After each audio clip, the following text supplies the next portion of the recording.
अरे छोटू, ये हमारे घर में आग लगी और ये औरत कौन है? रुक जा, मैं देखता हूँ कौन है ये। रुक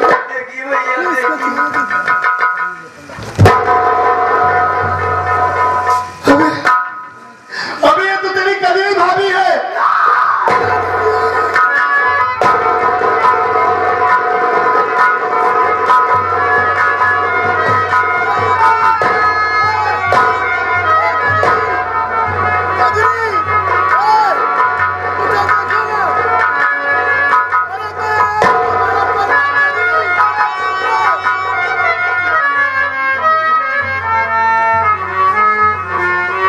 छोटू,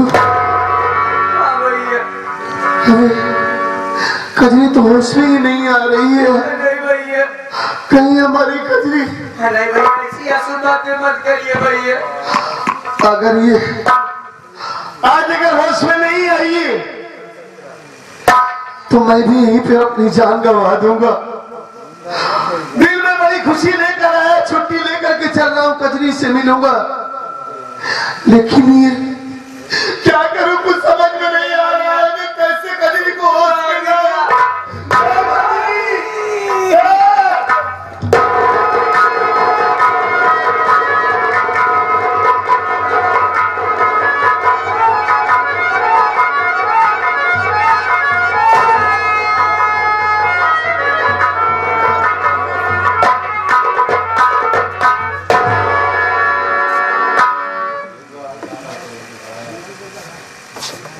कजरी है, कजरी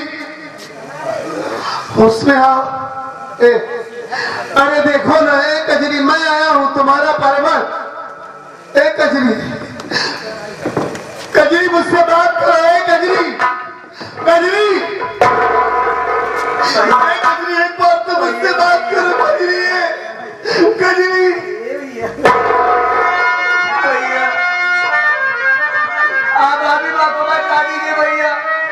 मैं पानी लेके आता हूँ भैया, उसके बाद छींटा मारते भैया। हाँ, होश में आ जाएगी।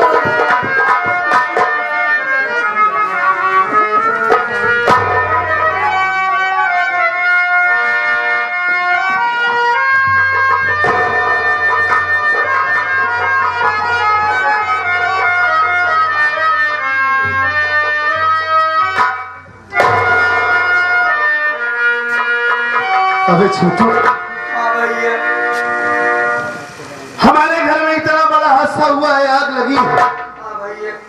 और अगर मुझे थोड़ी सी देर हो जाती आज तो हमारी पत्नी जलकर मर जाती।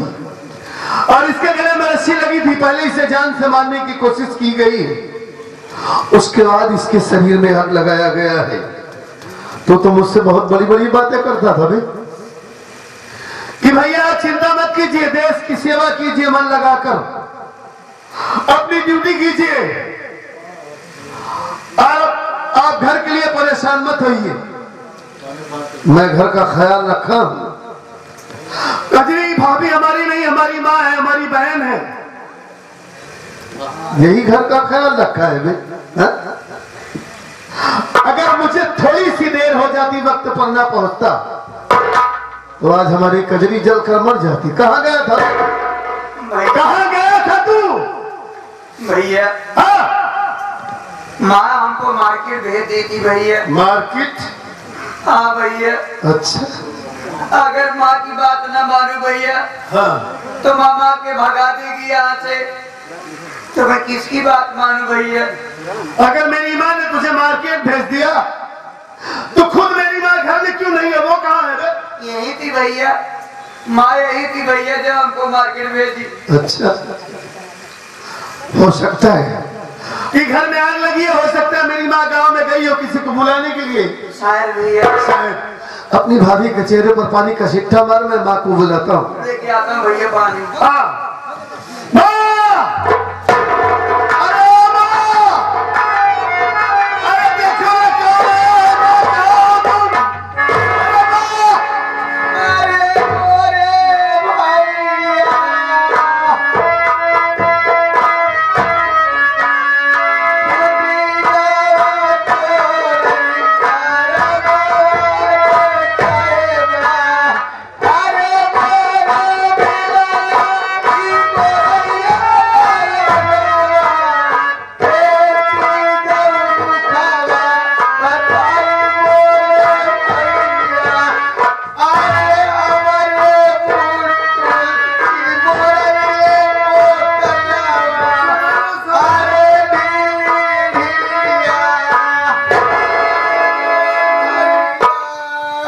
बस कर बिरहा जिन गावाए अब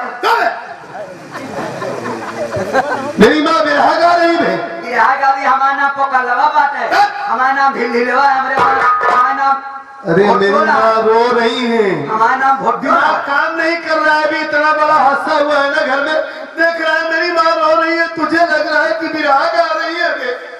एक कमा तो दिखाता है।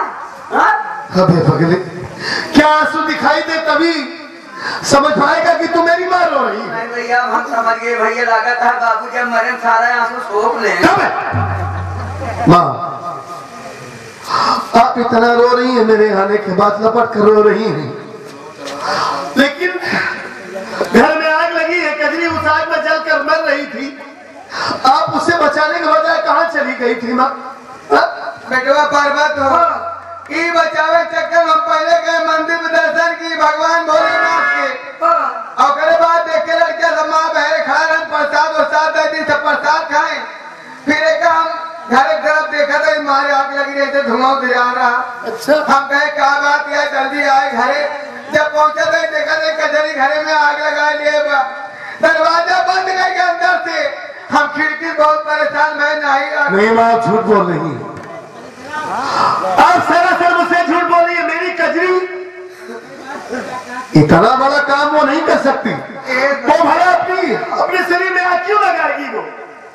बेटवा पर्वत, अरे माँ इतना बड़ा इल्जाम क्यों उस गरीब बेचारी के ऊपर लगा रही है? हमारे ऊपर ना विश्वास है, भगवान भोलेनाथ का कैसे मैं तुम्हारे ऊपर विश्वास करूं?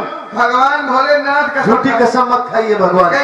बैठा है सब दिन बैठा है ठंडी में, हम सब दिन कसम खा देंगे हम झूठ बोली, इसमें अपने घर में जाए बहुत ठंडी के मारा हिम्मत गया लगाए हुए किया। हम छोटुआ कसम खाए कहा नहीं, अगर हम झूठ बोली जैसे ही पहुंचे यहाँ का भिवानी चौराहे पे, अच्छा यार चौराहे से आवत ट्रक बालू लाद के एक ऊपर चढ़ जाए, हवा के पूरे भी नहीं मारे। मुझे विश्वास नहीं है। हम तो आज कसम खाते बेटा, अगर हम झूठ बोली तो तू अंग भंग हो जाए।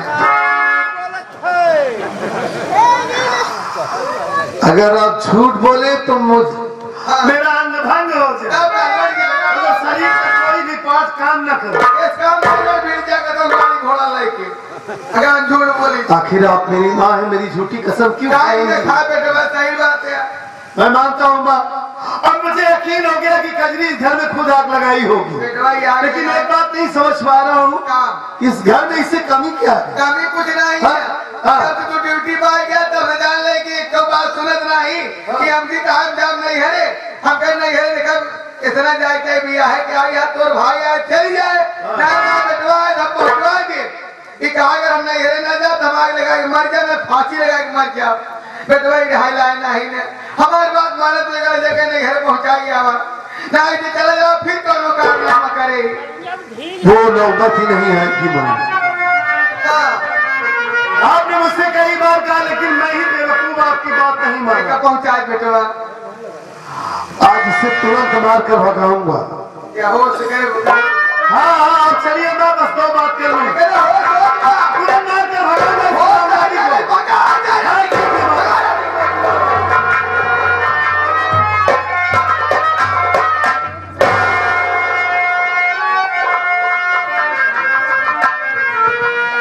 कजरी होश में आ गई तू, और मुझे अचानक देखकर बहुत हैरत में पड़ गई होगी ना कि मैं अचानक कहां से आ गया।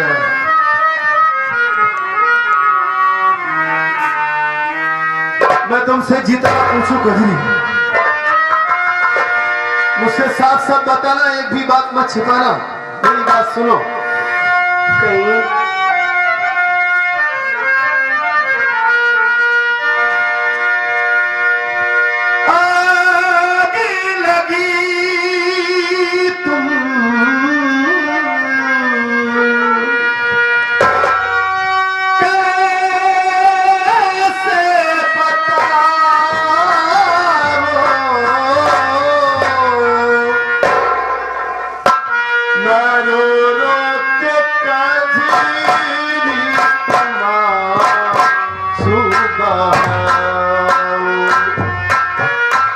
रो रो के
चाहती हो, हम सबको फंसाना चाहती हो।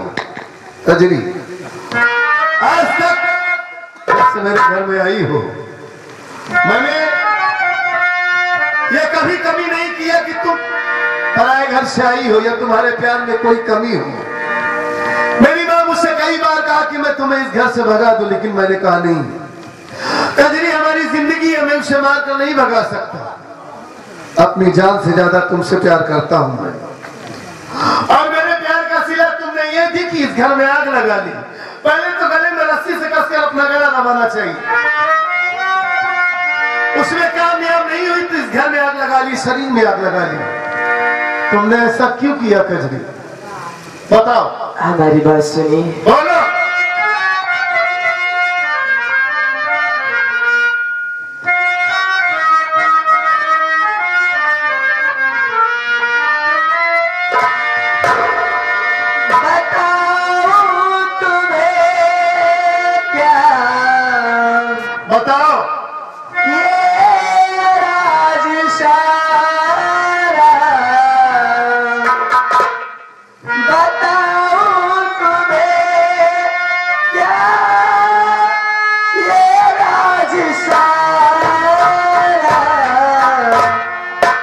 है गर्दिश में डूबा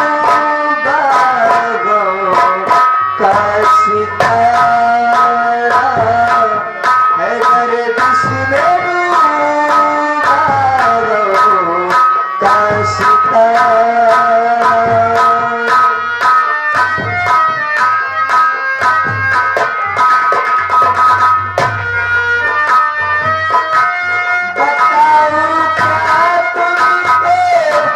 हाल जो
सब क्या बक रही हो तुम?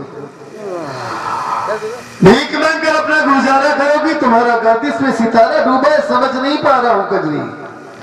मुझे साफ साफ बताओ कि आखिर सच्चाई क्या है। देखो रोनी, मैं आ गया हूं ना। मेरी माँ को जो बताना था, मेरी कसम खाई, सबकी कसम खाई, वो बता दी। तुम मुझसे बताओ, मैं तुम्हारा पति हूँ, तुम्हें रोने की जरूरत नहीं है, बताओ।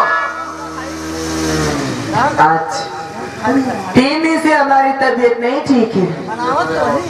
मैंने सासू माँ से कहा कि माँ जी मुझे दवा मंगा दीजिए, मेरी आज 3 दिन से तबीयत नहीं ठीक है। माँ ने कहा कि ये तेरा तो रोज का नाटक हो गया है काम न करने का। मेरी बातें सुनते हुए मुझे मारने लगी, मार मार करके मुझको बेहोश कर दिया। उसके बाद मुझे कुछ नहीं पता कि उन्होंने मेरे साथ क्या किया। ये तो आप मुझे बता रहे हैं कि मेरे शरीर में आग लगी थी, लेकिन मुझे तो ये भी नहीं पता कि हमने अपने शरीर में आग लगाया था। मैं आपकी कसम खा के कहती हूँ, माँ जी ने जो भी कहा ये सब झूठ है। आज तक मैंने आपसे नहीं कहा कि मुझे मेरे मायके लेवा चलिए, तो आपके न रहने पर मैं ये कैसे कर सकती हूँ। जानती हूँ कि अगर मैं अपने मायके चली जाऊंगी, आप ड्यूटी पे रहते हैं, तो माँ जी की देख रेख सेवा कौन करेगा? और गांव वाले क्या कहेंगे कि एक ही तो बहू थी और वो भी मायके में घूम रही है, बेटा नहीं है। सास की कोई चिंता ही नहीं इन लोगों को, इसलिए मैंने कहना ही छोड़ दिया कि मुझे मेरे मायके पहुंचा दीजिए। तुम मेरी कसम खा रही हो? यकीन है मुझे, मैं जानता हूं कि मेरी कजरी इतना घिनौना काम नहीं कर सकती हमारे घर में, और तुम्हें रोने की जरूरत नहीं है। मेरी माँ जब उस दिन मुझे मार रही थी तुम्हें पहुंचाने के लिए, बार बार मुझसे कह रही थी कि मैं तुम्हें मार कर भगा दूं, तो मेरी माँ इतना बड़ा काम क्यों नहीं कर सकती घर में? मुझे तुम्हारी बातों पर यकीन है, तुम्हें रोने की जरूरत नहीं है। और ये सब उल्टा सीधा मत बको कि मैं तुम्हें मारकर पहुंचा दूंगा तो तुम भीख मांगकर अपना गुजारा करोगी। अरे पगली, तुम मेरी धर्म पत्नी हो, मेरी हमसफर हो, मुझे पूरा यकीन है तुम्हारे ऊपर। मैं एक देश का सच्चा सिपाही हूं, इस कानून का रखवाला हूं, दूसरों का फैसला मैं करता हूं। तमाम सारे ऐसे केसेस आते हैं, लेकिन आज मेरे घर में खुद ऐसा हो रहा है, तो इसका फैसला भी मैं ही करूंगा कजरी। तुम चिंता मत करो, तुम बैठ जाओ, माँ से तो बात करूंगा। अगर माँ को कुछ कहूं तो तुम्हें बीच में बोलने की जरूरत नहीं है। हाँ, तुम किनारे ही रहना। हाँ, तुम्हारी तबीयत नहीं ठीक है, हिम्मत काम नहीं कर रही है।